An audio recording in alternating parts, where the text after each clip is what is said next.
Some people talk rather loosely, and if I may say so, rather foolishly, of India becoming the leader of this, or the leader of that, or the leader of Asia. Now, I do not like that at all. It is a bad approach, this business of leadership, but it is true that because of the various factors I have mentioned, a certain special responsibility is cost of India. India realizes it and other countries realizes it also. The responsibility is not necessarily for leadership but for taking the initiative sometimes and helping others to cooperate. Now, foreign policy is normally something and develops gradually apart from certain theoretical propositions we may lay down. It is a thing which, if it is real, has some relation actually and not merely to pure theory. Therefore, we cannot precisely lay down our general outlook or general approach, but gradually it develops. We are, as an independent country, a fairly young country at present, although we are very ancient country and we have all the advantages and disadvantages of being an ancient country.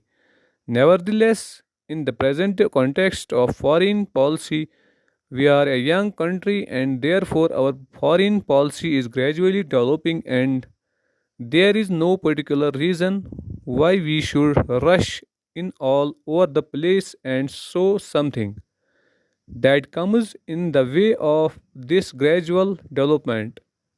As I said, our general policy has been to try to cultivate friendly relations with all countries, but that is something which one can say. It is not a very helpful thought, it is almost outside, if I may say so, of politics. It may be just a verbal statement or a moral urge. It is a hardly a political urge. Nevertheless, something can be said for it even on the political plane. We cannot perhaps be friendly always with every country. The alternate is to become very friendly with someone and hostile to others. That is the normal foreign policy of a country very badly with close relations with some, with the consequences that you are hostile to others. You may be very friendly to some countries and you cannot just be equally friendly with all countries. Naturally, you are more friendly with those with whom you have closer relations, but that great friendliness is good if it merely reflects hostility to some other countries, then it is something different. May I say that I do not for an instant claim and superior contract point for India to advise or criticize the rest of the world.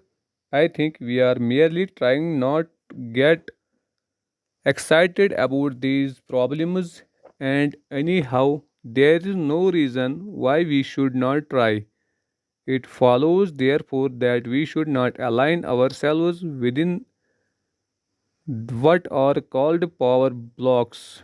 We can be of far more serious without doing so, as I think there is just a possibility that at a moment of crisis, our peaceful and friendly efforts might make a difference and avoid that crisis. If so, it is well worth trying. When I say that we should not align ourselves with any power blocks, obviously, it does not mean that we should not be closer in our relations with some countries than with others. That depends on entirely different factors, chiefly economic, political, agriculture, and many other factors. At the present moment, you will see that, as a matter of fact, we have far closer relations with some countries of the Western world than with others. It is partly due to history and partly due to the other factors, present day factors of various countries. Kinds these close relations will not doubt develop and we will encourage them to develop, but we do not wish to place ourselves in a position where politically speaking we are just lined up with a particular group of bound up to it in regard to our future foreign activities. India is too big a country herself to be bound down to any country. However big it may be, India is going to be and is bound to be a country that counts in world affairs, not I hope in that military scene, but in many other senses which are more important and effective in the end. Any attempt on our part that is the government of the day here to go too far in one direction would create difficulties in our country. I would be resented and we would produce conflicts in our own country which would not be helpful to us or to any other countries. While remaining quite apart from power blocks, we are in a far better position to cast our weight at the right moment in favor of peace and meaningful. While our relation can be as close as possible in the economic or the domain with such countries with whom we can easily develop them, so it is not a question of our remaining isolated or cut off from the rest of the world, but we do not wish to be isolated.